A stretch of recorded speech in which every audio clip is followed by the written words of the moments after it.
बाक्सा जिल्लायाव जेसेबां Covid positive जानानै डेथ जागासिनो बे डेथ जानायखौ सावनो थाखाय हफायाव मोनसे सरकारि हा दंमोन बेयाव माने सावनो थाखाय सरकारा आखायाव लादो माने गंसे ससान बनायनो नागिरदो माने बेयाव जेसेबां कुरना जाना थैगासिनो बेखौ इयाव सावफैगोन आरो नाथाय मानसिफोरा बे एरियानि मानसिफोरा बेखौ माने कुरना जाना थैनाय मानसिफोरखौ सावनायनि थाखाय सावनाया जे इयाव मोजां जादोंना बिनि थाखाय इयाव हेंथा होनो बादा होनो फैदोंमोन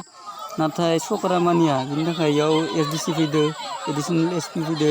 बिसोर माने होबथानो थाखाय लोगो लाना फैफादो सिआरपि लाना फैफादो पुलिस लाना फैफादो नाथाय मानसिफोरा मानिनो नागिराखै